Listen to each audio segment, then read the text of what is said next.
Hello and welcome to Movie Recap. Today I am going to recap mystery, suspense movie Hippopotamus. A wounded young lady slowly regains consciousness in what appears to be a completely white room. The moment she opens her eyes, she panics and tries to get up but is unable to do so. It turns out her legs are wounded, covered in bandages. As the woman analyzes her surroundings, a sinister male voice appears, telling her she overslept. The guy introduces himself as Thomas Allcroft, her kidnapper. He explains to the lady that he plans to keep her captive until she falls in love with him.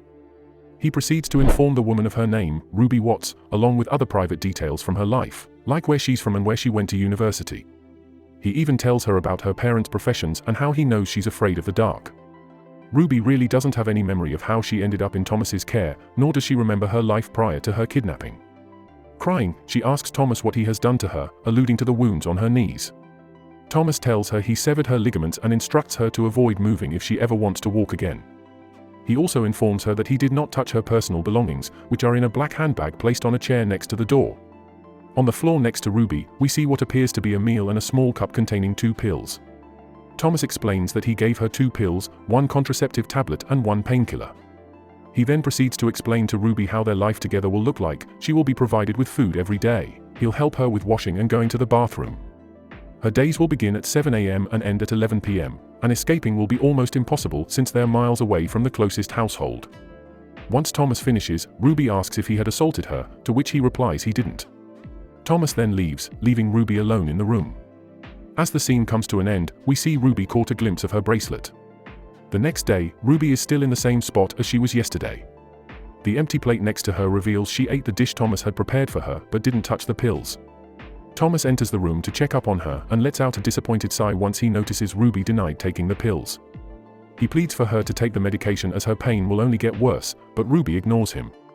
As he turns to exit the room, Ruby asks Thomas why he's doing all of this, to which he doesn't reply. Thomas exits the room, and as the door slams shut, cutting the scene to black, we hear Ruby's desperate cry from the other side. Later the same day, Thomas visits Ruby again. This time, the room is shaded with a dark red light, signaling that it's night time. Thomas carefully adjusts Ruby's sleeping body so she lays in a fetal position on the floor and exits the room. The next morning, Thomas brings Ruby her breakfast. Ruby is still sound asleep but is awakened when Thomas knocks on the wall as he leaves. Ruby's sleepy and dazed look morphs into a serious one, revealing that her groggy state was a facade. She then scoots her way to her handbag, which is on the other side of the room. She opens and scavenges through it and pulls out her mirror, which holds her ID. Ruby stares at it puzzled after she notices a shadow from a tiny window. She hurriedly puts her belongings back in her bag, but a small plastic bag escapes and rolls away. Ruby scoots back to her usual spot and notices the ball. She reaches to get it and manages to hide it in her pocket before Thomas enters the room. Thomas brings her a tray of food, inspects her face, and notices she is in pain. He says she should have told him and reaches for his pocket, pulling out a pill bottle. He urges Ruby to take a higher dose, and she complies. He hand-feeds her the pills and leaves. Later, we see what seems to be a woman floating in dark water. It turns out that it was a fragment of Ruby's dream. She wakes up distressed and tries to get up but stops as a sharp pain runs through her legs. Thomas is already in the room, sitting in a chair close to Ruby.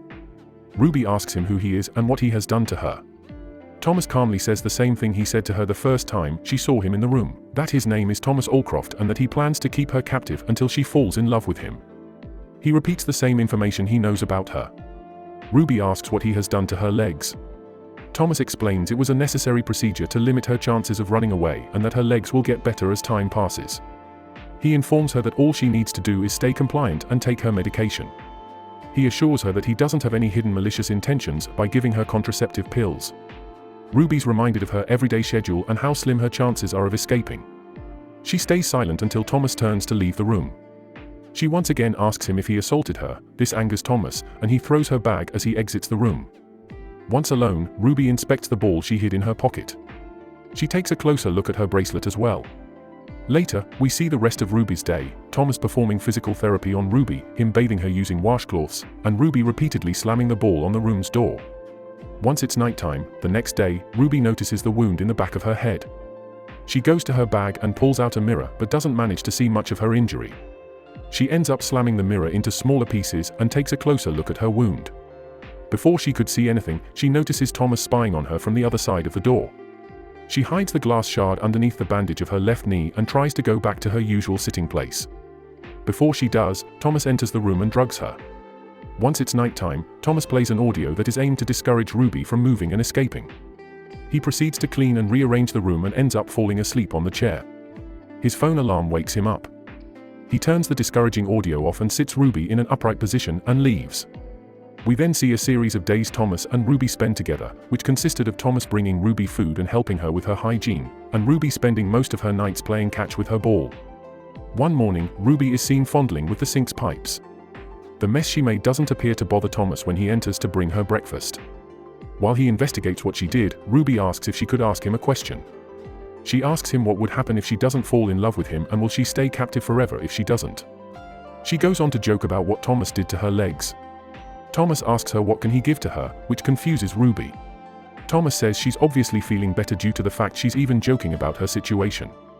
Thomas states that she must be getting bored and offers to bring her something to make her stay more tolerable. Ruby thinks for a second and asks Thomas to bring her a pillow, a blanket, and a book to pass the time. Thomas complies and then asks her about the two drawings on the wall, one of a chair and one of a brain done in pencil. She says they're pretty. Thomas compliments her by saying she looks better and asks her to repeat what she wanted to be brought to her, and she does. The next day begins, and Ruby is seen on a mattress with a pillow beside her. Thomas enters and gives her a book. After she flips through it, she states she's read it before. Ruby gets overwhelmed since that book is the only thing she remembers before her life in captivity. Thomas explains to Ruby that she could get back some of her memories if they're triggered by certain triggers, which gives her a glimmer of hope. Thomas offers to help her regain her memory, and she thanks him. Later, when Thomas brings her food, he asks Ruby if there is anything she wants. She says she wants a red bush tea, and he instantly brings it to her. After smelling it, Ruby awakens a memory, she smiles, and questions Thomas whether he knew she was going to pick this specific tea. He smiles and tells her that it's the only thing she drinks. Ruby asks him how does he know all the information about her, to which he replies he did his research. Later in the day, Ruby is seen examining her book. She stumbles upon a page filled with apparently meaningless letters, but as she puts the mirror piece she hit earlier on the letters, she ends up seeing some of the letters spell out, "Don't trust him," in the mirror. Thomas carefully enters the room seconds later with a table. It turns out Thomas wanted them to have dinner together, which they do. Thomas asks Ruby about the book, and Ruby praises it, especially its ending. Thomas smiles and attempts to take Ruby's hand in his, but Ruby pulls away. Thomas asks Ruby what is wrong. Although hesitant at first, Ruby asks Thomas how many others were held captive before her. Thomas denies her allegations, but Ruby is set on uncovering the truth. She proceeds to accuse Thomas of stalking, enslaving, assaulting, and murdering young women like her. Before she can go on, Thomas bangs his fist on the table, which startles her. He wipes clean the blood on his arm and once again denies her allegations. Ruby claims she doesn't want Thomas having done this before to someone else, as she believes what they have is special. Thomas swears there is no one else and leaves the room. The second Thomas leaves, Ruby's scared expression disappears, revealing to the audience that she was just pretending. The next day, we see Thomas informing Ruby her legs are healing, but they need more time. When he leaves, Ruby unwraps the bandages from her legs and inspects her injury.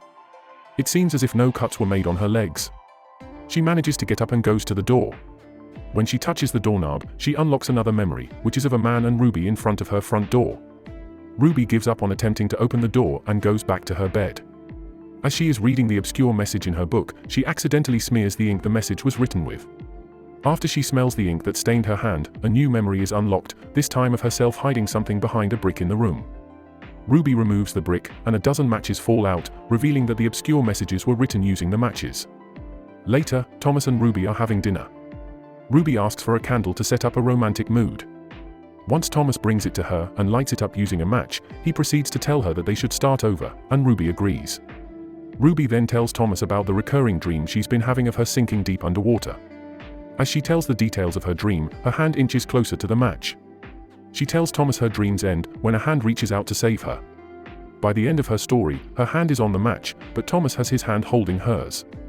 Ruby fakes a cough and brings her hand to her chest, successfully taking the match without Thomas noticing. In the next scene, we see how Ruby's days are going. She's scribbling in her book, exercising her legs, and practicing how to use her broken mirror part as a weapon while Thomas is helping her to walk again. She's pretending her legs aren't in great condition. At the end of the scene, we notice Ruby wrote, "Play along," in her book. The next morning, Ruby is seen doing push-ups. She rushes to her bed once she hears Thomas approaching her room to avoid suspicion. She pretends to read her book. Thomas suggests he should help her to exercise her legs before dinner, to which she agrees. As Thomas helps Ruby to walk, she once again acts as if her legs are wounded. After they manage to get to the other side of the room, Thomas congratulates her on her progress and states that if they continue this way, they may have dinner upstairs. In the evening, Thomas and Ruby are having dinner again. Thomas proclaims that this is a very special meal and urges Ruby to taste it. After she takes a bite, Ruby unlocks another memory, this one being of her and Thomas having dinner at a restaurant. They seem to be on a date and are comfortable with each other. Thomas then asks Ruby to close her eyes and proceeds to put on a necklace he bought for her. He kisses her on her forehead. We then cut back to the present. Ruby is in shock and asks Thomas whether they were together before. Thomas nods his head and tells Ruby that the meal she vividly remembers was their anniversary meal. Ruby tearfully smiles at him. At night, Ruby is seen brushing her teeth as she admires the two drawings Thomas put on the walls. She notices a W written on one of the corners of the drawing. In the morning, Ruby sees someone in a boat while looking through a small window from her room. Later, she and Thomas are discussing her book. Thomas mentions how inseparable Ruby was from her book. He starts reminiscing about their memories together, and as he tells his story, the scene cuts to Ruby drawing, surrounded by numerous crayon drawings. Thomas is sound asleep on her bed when she makes sure he is out cold. Ruby quietly makes her way to the door, but before she opens it, Thomas says it's cold outside and that she needs a coat. Instead of opening the door, she reaches down to pick up her ball, and as Thomas slowly awakens, the scene ends with Ruby saying she can't sleep. The next scene opens with Ruby sleeping in bed, and Thomas covers her with a blanket, triggering another memory of what seems to be her and Thomas being intimate. The next day, Thomas dances with Ruby, which triggers another memory. The memory is of Ruby and Thomas dancing at a party while Thomas proclaims his love for her. Ruby tells him she feels the same way, and the two kiss. After experiencing the memory, Ruby tells Thomas she now fully believes they were together. Later, Thomas explains how the remote control, which controls the whole room's electronics, works. He puts on some music, and Ruby starts dancing for him. The two laugh and kiss, but before they start to get intimate, Ruby starts crying. Ruby asks him how they got to this point, and Thomas agrees to explain it to her. As Thomas is explaining the story, the scene cuts to the past. We see Ruby waiting for Thomas at a bar, and she's with her roommate, Nick, who's openly flirting with her. Thomas doesn't make it to meet her since he missed the train, so Ruby and Nick leave to go home. Thomas leaves Ruby a message that he's being picked up by his friend Rob and how he'll hopefully see her soon. Meanwhile, Nick tries to kiss Ruby, and she refuses, but he persists. He knocks her unconscious and brutally assaults her. Upon seeing the aftermath of what happened when he came to Ruby's house, Thomas killed the still-drunk Nick and carried Ruby to Rob's car. Rob reluctantly drove them both to Thomas's home, where Ruby regained her consciousness. It is revealed that Ruby lost her memory due to the incident with Nick. Before Rob can call an ambulance, Thomas stops him. They argue for a bit, but Rob agrees to help Thomas out in his plan to regain Ruby's memory. They travel far north, where Thomas breaks ties with Rob and thanks him for his help. Thomas proceeds to take Ruby to an abandoned island farm, where he keeps Ruby prisoner.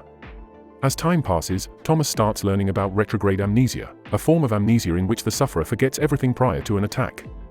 He also learns that Ruby's memory seemed to reset to just as it was right after the attack whenever she would sleep a lot. Thomas proceeds to show Ruby pictures to trigger her memory recovery, but she is unresponsive at first.